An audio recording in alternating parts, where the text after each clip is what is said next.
নহিৰা গুইমাৰাৰ ওপৰত যি ব্ৰহ্মপুত্ৰৰ মাথাউৰি আছে সেই মথাউৰিৰ যিখিনি ৰিভাৰ ছাইডত পৰিয়াল আছে তেওঁলোকে ব্ৰহ্মপুত্ৰৰ যেতিয়াৰ পৰা পানী বাঢ়িছে তেওঁলোকৰ ঘৰত পানী সোমাইছে আৰু একেবাৰে ছাললৈকেও পানী সোমাইছে। মানুহখিনি কষ্টত আছে। তিনিওটা ৰিলিফ কেম্প মই চালোঁ আৰু ৰাস্তাত আহোঁতে বিভিন্ন স্থানত গাড়ী ৰখাই স্থানীয় ৰাইজৰ লগতো কথা বতৰা পাতিলোঁ। ৰিভাৰ ছাইডত থকাৰ কাৰণে মানুহখিনিৰ কষ্ট প্ৰত্যেক বছৰে হৈ আছে। মই চাওঁ কেনেকৈ মানুহখিনিক সকাহ দিব পাৰি। ৰিলিফৰ কথা সুধিছোঁ, ৰিলিফ ভাল কৰি পাইছে। পিছত ক্ষতিগ্ৰস্ত ঘৰবিলাকৰো তালিকা মই এতিয়া ডিষ্ট্ৰিক্ট বনাব কৈ থৈ যাম। যাক যেনেকৈ পাৰোঁ আমি নিশ্চয় সহায় কৰিম।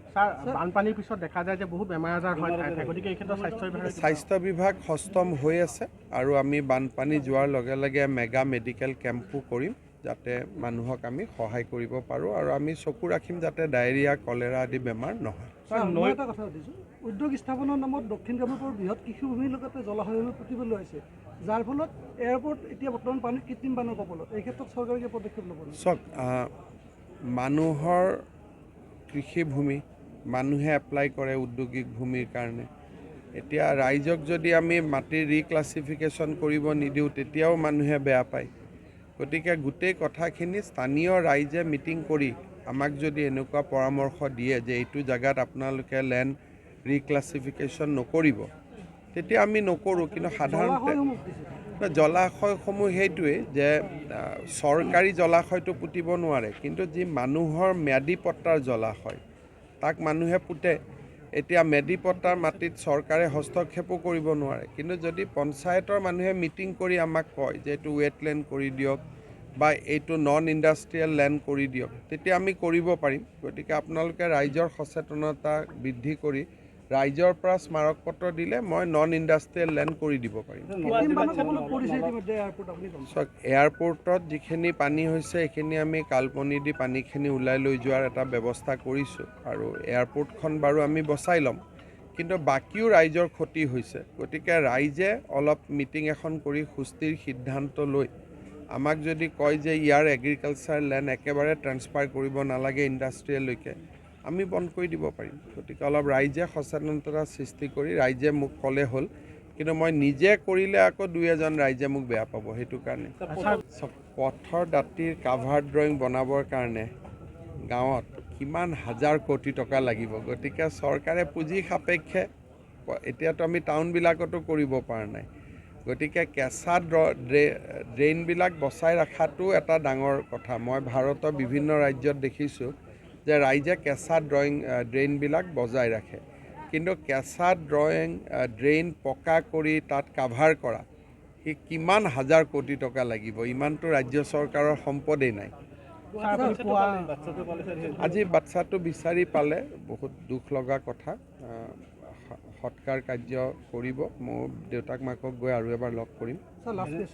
অসমৰ যিটো বানপানীৰ সমস্যা সেইটো ৰাষ্ট্ৰীয় সমস্যা হিচাপে ঘোষণা কৰাটো অসম চৰকাৰে ৰাষ্ট্ৰীয় সমস্যা ঘোষণা কৰিলে বা নকৰিলে সমস্যা ঘোষণা কৰিতো লাভ নাই, ৰাষ্ট্ৰীয় সমাধান ঘোষণা কৰিব লাগিব। সমস্যা ঘোষণা কৰিলে মই কি পাম তাৰ পৰা? খালি এটা বাৰে বাৰে যেতিয়া ফৰেনৰ পৰা মানুহ আহিব কম্পিউটাৰ মাৰিব দেখিব এইটো ৰাষ্ট্ৰীয় সমস্যা, কোনো অসমত নাহা হ'ব। সমস্যা বুলি ক'লেতো নাহিব মানুহ, সমাধান বুলি ক'লেহে আহিব। গতিকে আমাৰ চকুটো আছে কেনেকৈ বানপানীৰ সমস্যাটো আমি সমাধান কৰিব পাৰোঁ। আজি আপোনালোকে চাওক যে ৰাজ্য চৰকাৰৰ প্ৰচেষ্টাত আজি আপোনালোকে পলাশবাৰীতে চাওক, এই গোটেই মথাউৰিৰ ছাইডত ক'তো পানী তেনেকৈ উঠা নাই। সমস্যাটো ৰিভাৰ ছাইডত হৈ আছে, য'ত মথাউৰিৰ নদীৰ ফালে মানুহ আছে। এইবাৰ বানপানী 2004 চনত 400-300 মথাউৰি ভাঙিছিল, এইবাৰ মাত্ৰ 2-3টা মথাউৰি ভাঙিছে। গতিকে লাহে লাহে আমি সমাধানৰ পথত আগবাঢ়িছোঁ। আমাক পুঁজি লাগে যাতে আমি সমাধান কৰিব পাৰোঁ। সেইকাৰণে এইবাৰো আমি ADBৰ পৰা পুঁজি ভাৰত চৰকাৰে আমাক দিছে। বেকীৰ ওপৰত মথাউৰি বনাব, বুঢ়ীদিহিঙৰ ওপৰত মথাউৰি বনাব। ভাৰত চৰকাৰে মোক কৈছে যে আৰু টকা পইচা দিম য'ত য'ত মথাউৰি বনাব। সেইকাৰণে মই সমস্যাৰ চেষ্টা কৰা নাই, মই ৰাষ্ট্ৰীয় সমাধান ঘোষণা কৰিব পাৰি নেকি তাৰ কাৰণে চেষ্টা কৰি। কিন্তু ছাৰ গুৱাহাটীতো যথেষ্ট এজাক বৰষুণ দিলে, গুৱাহাটীত পানীটো যোৱাবাৰ বি বৰুৱা কলেজত উঠিছিল, এইবাৰ উঠা নাই। GS ৰোডত উঠিছিল, এইবাৰ উঠা নাই। গতিকে পানীটো নতুন নতুন জেগাত গৈছে, য'ত য'ত পুৰণা জেগাত গৈছে তাত আমি সমাধান কৰিছোঁ, আকৌ গৈ নতুন জেগাত উঠিছেগৈ। গতিকে পানীক আমি খেদি আছোঁ, পানীয়ে নতুন জেগাত গৈ আছে, আমি আকৌ নতুন জেগাত গৈ আছোঁ। আগতে মই সৰু থাকোঁতে সৰু মটৰীয়া ৰুক্মিণী গাঁৱত একেবাৰে পানী নুঠিছিল, এতিয়া তাত পানী উঠিলে। মই সৰু থাকোঁতে পানী উঠিছিল শিলপুখুৰী গান্ধী বস্তি, তাতে এতিয়া এটোপাল পানীও নুঠে। গতিকে গুৱাহাটী নগৰখন ডাঙৰ হৈ যোৱাৰ লগে লগে সমস্যাবিলাক সমাধান হৈ পৰিৱৰ্তন হৈ গৈ আছে। আমিও খেদি আছোঁ যাক যেনেকৈ পাৰোঁ। কিন্তু এইবাৰ মেঘালয়ত অভিলেখ সংখ্যক বৰষুণ হৈছে, বহুত পানী নামি আহিছে। আৰু গুৱাহাটীত আপোনালোকে চাওক, যোৱা পৰহি বানপানী হৈছে, ক'তো ট্ৰেফিক ৰখা নাই। আজি দিল্লী বোম্বাইৰ পৰিৱেশ চাওক যে আৰ্বান ফ্লাডিঙৰ কি অৱস্থা। গুৱাহাটীততো আমি একেবাৰে ৰাইজক এদিনৰ কাৰণেও ৰাস্তাটো বন্ধ হ'ব দিয়া নাই। GS road, RG Baruah road, গোটেই ৰাস্তাবিলাক খোলা আছে। খালি যিখিনি সৰু মটৰীয়া, ৰুক্মিণী গাঁও, হাতীগাঁও আৰু আমাৰ অনিল নগৰ, নবীন নগৰ, এই স্পটকেইটাত আমি কি কৰিব পাৰোঁ চাওঁ। কিন্তু বাকীটো জেগাততো বহুত পানী হোৱা নাই তেনেকৈ। যোৱা বছৰ যিমান বেয়া হৈছিল এতিয়ালৈকে সিমান হোৱা নাই।